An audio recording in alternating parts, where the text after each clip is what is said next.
time for another coffee with Kilroy. Yes, got my coffee here.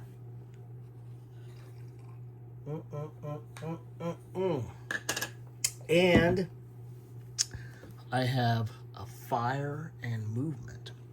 This is issue number 58, which takes us back to November of what year? 1988. So issue 58 from 1988, October, November. And what are we going to cover here? We're going to get Empire in Arms. I'm going to spend some time on that. An article on simulating the fog of war. That's an interesting one. Team Yankee game and book review, plus some other stuff here. So let's, featuring Fire Brigade. So let us get in and see what we have here. So here's the table of contents on here. And I'll put a link to my playlist of Fire Movement so you can see what I've covered. But I picked these up from my friendly local gaming store, or FLGS. Had these on sale, so these are also part of a Kilroy's bargain.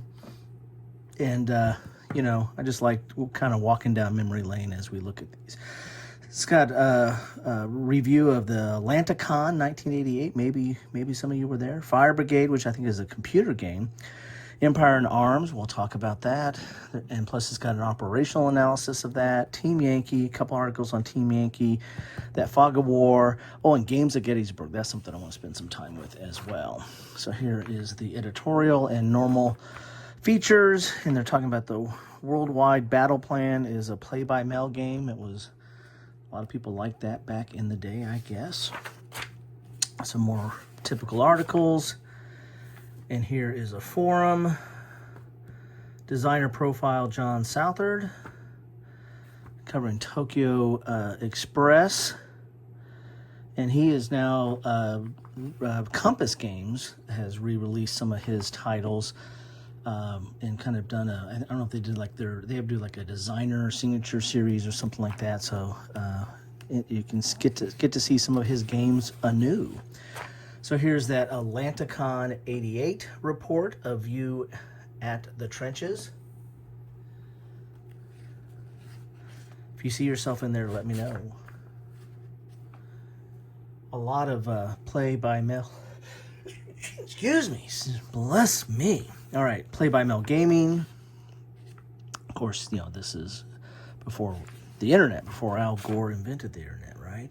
Here's Fire Brigade. This is that computer game. Interesting here.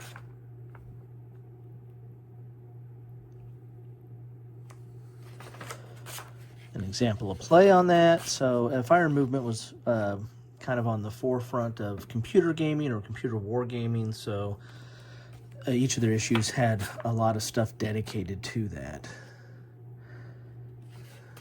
And there was always a lot of articles in here or advertisements from other publishers. And here is the profile for Empires in Arms, Avalon Hill 1986, designer Harry Rowland, and, man, I gotta get my glasses on. Greg, man, I need new glasses. Greg Finder. Developer is S. Craig Taylor Jr. And this, for a long time, was one of my Grail games. It was something that I played back in high school with the guy who got me into wargaming. And we never did a full thing of it. We just kind of dabbled with it a little bit. But it's something I was a big Napoleon file. And so I wanted to, you know, pick this up at some point. Look for it, and finally found an issue of this, or found an edition of this, used but in good condition. I'll put a link to that. I think I've covered this before on like my Holy Grail games or something like that. But interesting game. This is really more, I would say, maybe political and multiplayer than just your straight up two-player type war game. Really, it's better to have like the full complement of players, and there's a lot of, it kind of simulates the, not just the war aspect, but the whole diplomacy of that time period. So it's a little bit more of an involved game in that regard. And so this article is going to talk about that. It's going to talk about the components, how to play the game, the political phase, naval phase, land phase, economic phase. I mean, this has got all your different kind of phases for a detailed strategic level game. There's some scenarios. I think we tried a scenario back in the day. And here is a summary of it and what's new in the game. I wonder if there's an earlier edition of that. Here's some changes to the rules, naval phase, economic phase. So this is a kind of an in-depth review of that article, of that game.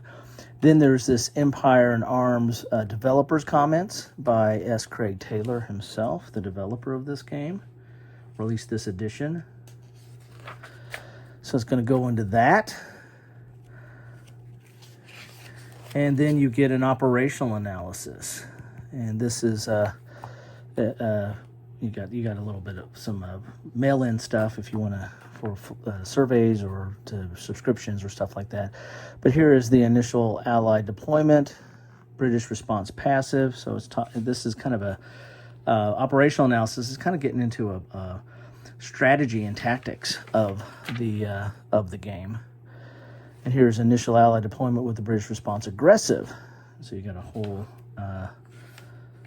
layout there, and then you've got some charts talking about that and kind of giving you some of the percentages and what have you. So very interesting, very detailed. Then we get into some profiles. We got a profile for Team Yankee, and then a Team Yankee, the novel. And I never got into that, but I believe that's like modern warfare or World War III type stuff. Didn't get in that system. I've got into World War III type stuff. Now here is the article Simulating the Fog of War by John, Seatier? Probably mispronouncing that as I normally do, but not on purpose. And this is talking about Fog of War and the designer's toolbox and referees, real and simulated, kind of doing a double blind or something like that.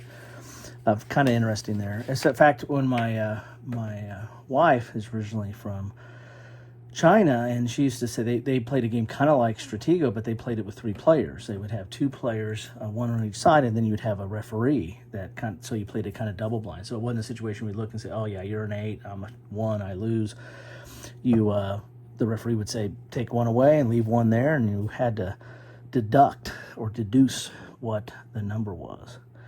So counters that conceal, counters potentially in play. So this is all about Fog of War. So I'm definitely going to read this when I get some time, because I'm kind of interested in how different games do Fog of War. Modifying the map and conclusions here. Interesting, very interesting article here. Here's another computer game, I believe. Strategic Simulations, Inc. Yeah. Chickamauga. Open Fire from Victory Games. This is interesting. This is quotes. This is answers to last issue, so issue number 57, which I don't think I have. I only have a handful of these. But these are the quotes, and then it kind of shows you. Let's go a little bit closer here. So the sea was attributed to Xenophon. And it tells you the where and when on here. So it's kind of neat. I might pull some of these out and post these in my post section. Maybe I'll do a quote section. I got a geo quiz. I've got a military quiz. Maybe I'll do a quote quiz. How about that? Quote quiz. Maybe I'll use some of this. Oh boy, don't take a screenshot of this, because I might end up using some of this, and then you're cheating. And it's got like 3 pages of those quotes. So, Westminster Abbey or Victory by Nelson. Farewell Address at Trafalgar. Right there. There you go. Well, I can't use that one now, can I? And this is the 125th Anniversary Panorama by Bill Koff And it is the games of Gettysburg here. So a whole article on that. Games of the entire battle. Games on parts of the battle.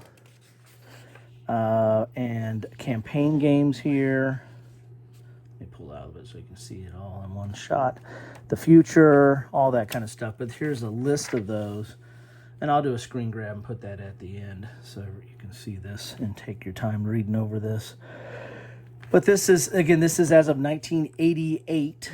These are the games of Gettysburg as of 1988, or at least the publication of this. So maybe it could even be late 87, right?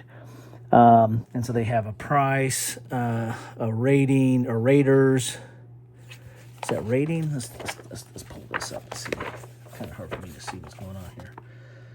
You've got a raters, complexity, historicity, graphics, and overall. So we've got some Avalon Hill games here, RAND games, SPI.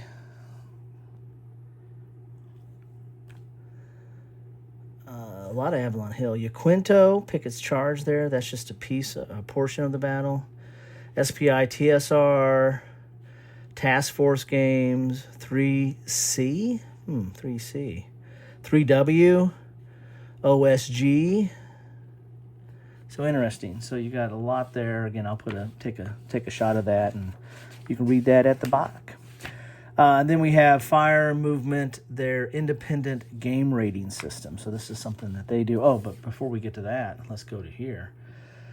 The Fire and Movement Charles S. Roberts Award winners for 1987. So what do we got here? We got Shot and Shell, Raid on St. Nazaire, Central America, and 7th Fleet. So we got a tie there. Borodino, 1812. That was a computer game. Panzer Strike and Project Stealth Fighter, another computer game. Best Professional Wargame Magazine, Strategy and Tactics, and Best Armchair, or Best Aperture is Volunteers. So here are your Best Wargame Graphics, St. Nazaire, and the Clausewitz Award for Achievement is Richard Berg. So there you have it. That's the 1987 Charles S. Roberts Walk Down Memory Lane. And here's some feedback questions, and there you have it. And there's an ad for Tokyo Express from Victory Games. Alrighty. The first solitaire game of World War II surface naval action. How about that? How about that? All right. There you have it. There is Fire Movement number 58. Get my coffee here. And I'd like to know what you think about this. Want me to keep doing these series or not? It's up to you. I'm going to run out of them because I keep going back and buying one here, but I'm trying to keep these in order. So if I ever get well out of order, then I probably won't get any more. So anyway, thank you all for stopping by, and let me know what you think about all this in the comments down below. Have a great one.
Thanks for watching.